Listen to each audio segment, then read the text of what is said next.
वादळ, मुसळधार पाऊस आणि रेल्वे रुळांवर कोसळलेली झाडे. पण काही मिनिटात गावकऱ्यांनी दाखवली अद्वितीय एकजूट. राज्यराणी एक्सप्रेसचा मोठा अनर्थ टळला. वडगाव पंगू गावकऱ्यांच्या तत्परतेमुळे रेल्वे वाहतूक पुन्हा सुरळीत. नाशिक जिल्ह्यातील वडगाव पंगू परिसरात शनिवारी सायंकाळी निसर्गाने अक्षरशः रौद्र रूप धारण केले. जोरदार पाऊस आणि ताशी वेगाने वाहणाऱ्या वाऱ्यामुळे अनेक झाडे उन्मळून पडली.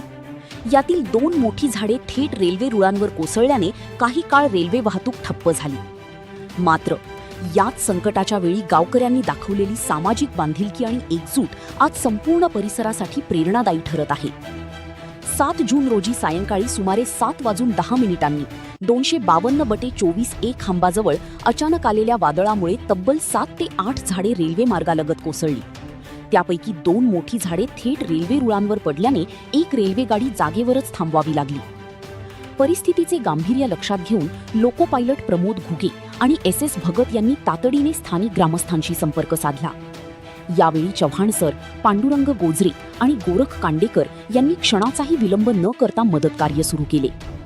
गावातील सामाजिक कार्यकर्ते आणि ग्रामस्थांनी गणेश भाऊ शेळके यांचे JCP मशीन घटनास्थळी बोलावले. त्यानंतर काही मिनिटांतच रुळांवरील मोठी झाडे हटवण्याचे काम युद्धपातळीवर सुरू झाले. जालिंदर गोजरे, सागर गोजरे, मोहना गोजरे, गणेश गोजरे, पांडुरंग गोजरे, अक्षय माकुणे, रोहित पवार आणि गोरख कांडेकर यांनी स्वतः जीवाची पर्वा न करता झाडांच्या फांद्या कापून रेल्वे मार्ग मोकळा केला. संकट किती गंभीर होते याचा अंदाज यावरून येतो की रेल्वे मार्गापासून तब्बल 12 मीटर अंतरावर असलेले एक मोठी झाड वाऱ्याच्या प्रचंड वेगामुळे उडून थेट रुळांवर येऊन पडले होते. जर वेळेवर मदतकार्य झाले नसते तर मोठा रेल्वे अपघात घडण्याची शक्यता नाकारता आली नसती. मात्र वडगाव पंगूच्या ग्रामस्थांनी दाखवलेली तत्परता आणि धाडस यामुळे संभाव्य अनर्थ टळला. मदतकार्य पूर्ण झाल्यानंतर रेल्वे प्रशासनातील यादव साहेब यांनी JCP मालक गणेश भाऊ शेळके यांचा विशेष सन्मान केला. यासोबतच या संपूर्ण मदतकार्यात सहभागी झालेल्या ग्रामस्थांचा आगामी 15 ऑगस्ट रोजी मनमाड येथे गौरव करण्यात येणार असल्याची माहितीही देण्यात आली. रेल्वे प्रशासनाने गावकऱ्यांच्या सामाजिक जाणीवेचे आणि देशसेवेच्या भावनेचे विशेष कौतुक केले. फक्त 26 मिनिटात रेल्वे मार्ग पूर्णपणे मोकळा करण्यात आला आणि राज्यराणी गाडीला पुन्हा हिरवा सिग्नल मिळाला. रात्री 9:53 संपूर्ण परिस्थिती नियंत्रणात आली आणि सर्वांनी सुटकेचा निश्वास सोडला.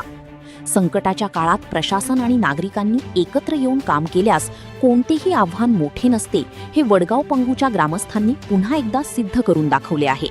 हीच खरी समाजसेवा आणि हाच खरा देशप्रेमाचा संदेश. संपादक उमेश मोरे, 24/7 न्यूज रिपोर्ट सह विभागीय संपादक भागवत झालटे, चांदवड, वडगाव पंगू, नाशिक.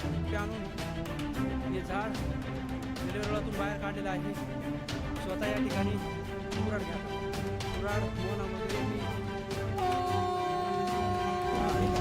रेल्वे विभागाला या ठिकाणी जालिंदर भाऊ गोदरे, गोरख भाऊ कांडेकर, अक्षय माकुणे, त्यानंतर या परिसरात असणारे सर्व पांडुतात्या